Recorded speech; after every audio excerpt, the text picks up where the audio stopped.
இன்று எங்களுக்கு எல்லோருக்குமே தெரியும், கடந்த ஒரு வாரங்களாக நாடு முழுவதுமே எந்த விதமான இது இல்லாமல் பாரிய பாதிப்பினை ஏற்படுத்தியிருக்கின்றது இந்த மழை.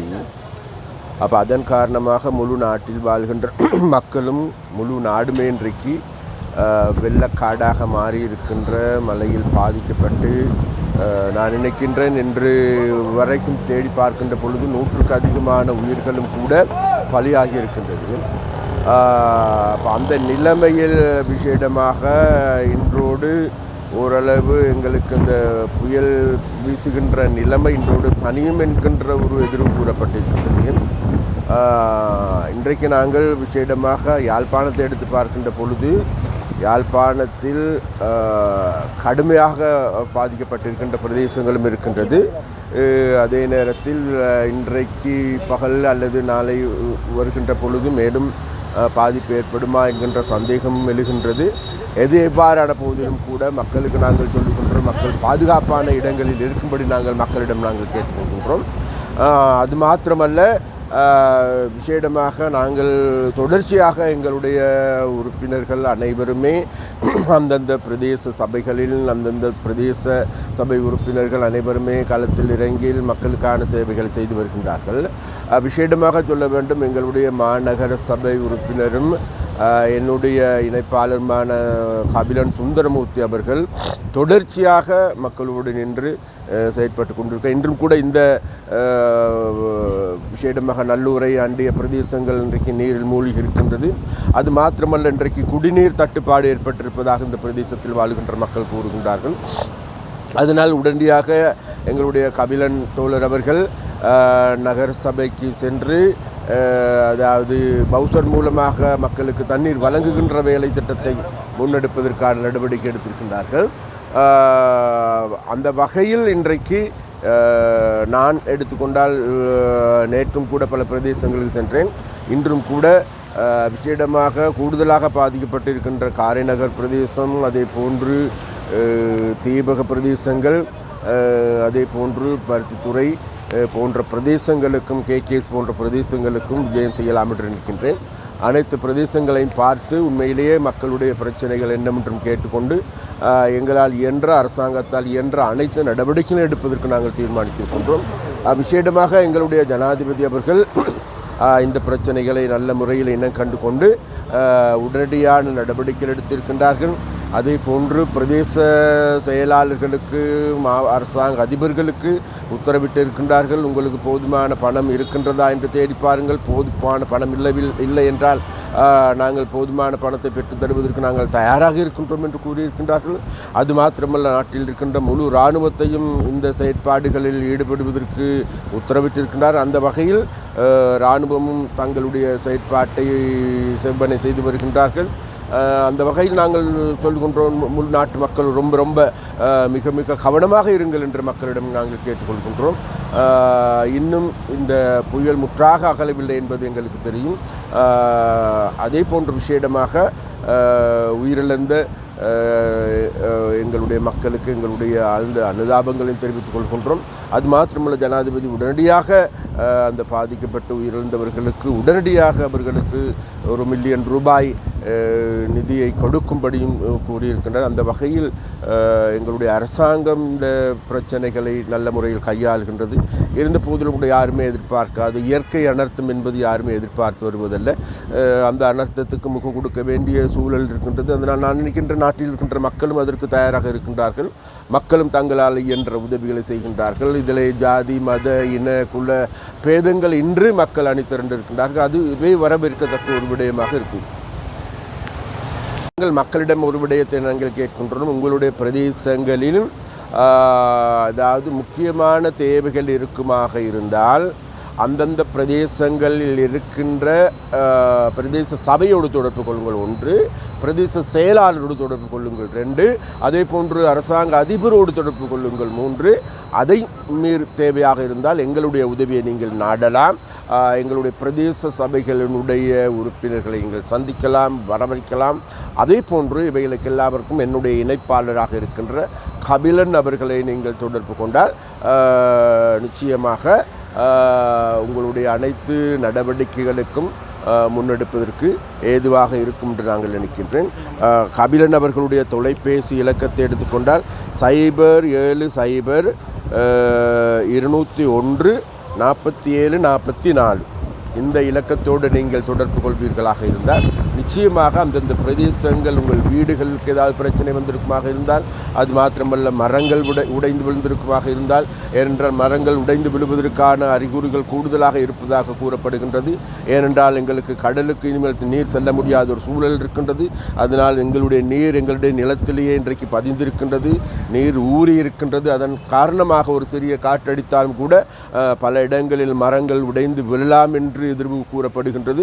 அதனால் மிகவும் கவனமாக இருங்கள். உங்களுடைய வீட்டில் அக்கம் பக்கத்தில் மரங்கள் இருக்குமாக இருந்தால் ரொம்ப அவதானமாக இருங்கள். உங்களுடைய பிள்ளைகளை கவனமாக பாதுகாத்துக் கொள்ளுங்கள் என்று நாங்கள் மக்களிடம் நாங்கள் கேட்போம்.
வெள்ள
இவன்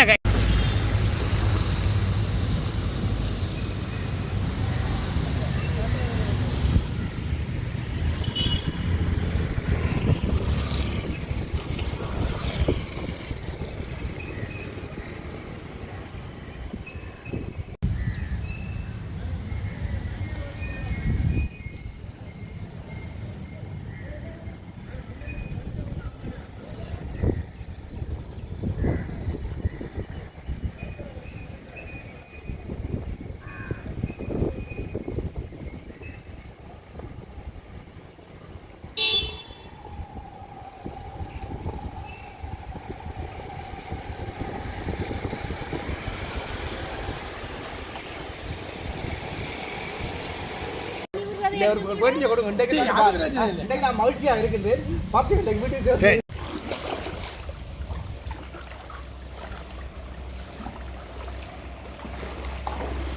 அடே உள்ளுக்கு புல்லா போடுவே இல்லை. இப்போ என்ன இப்போ உள்ளுக்க சாமான் தூக்கி வச்சுட்டியே ஏன் சொல்லு ஓட்டோ உங்களுக்கு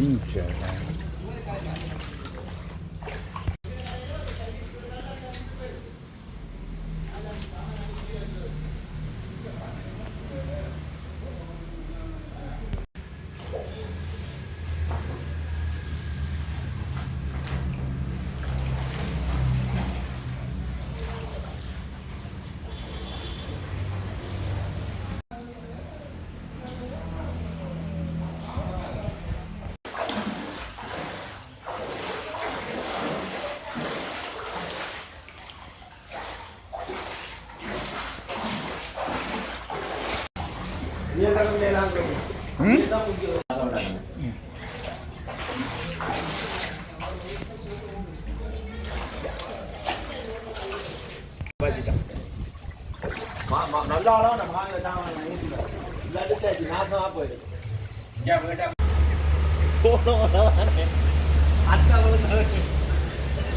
பாட்டு போனாங்க.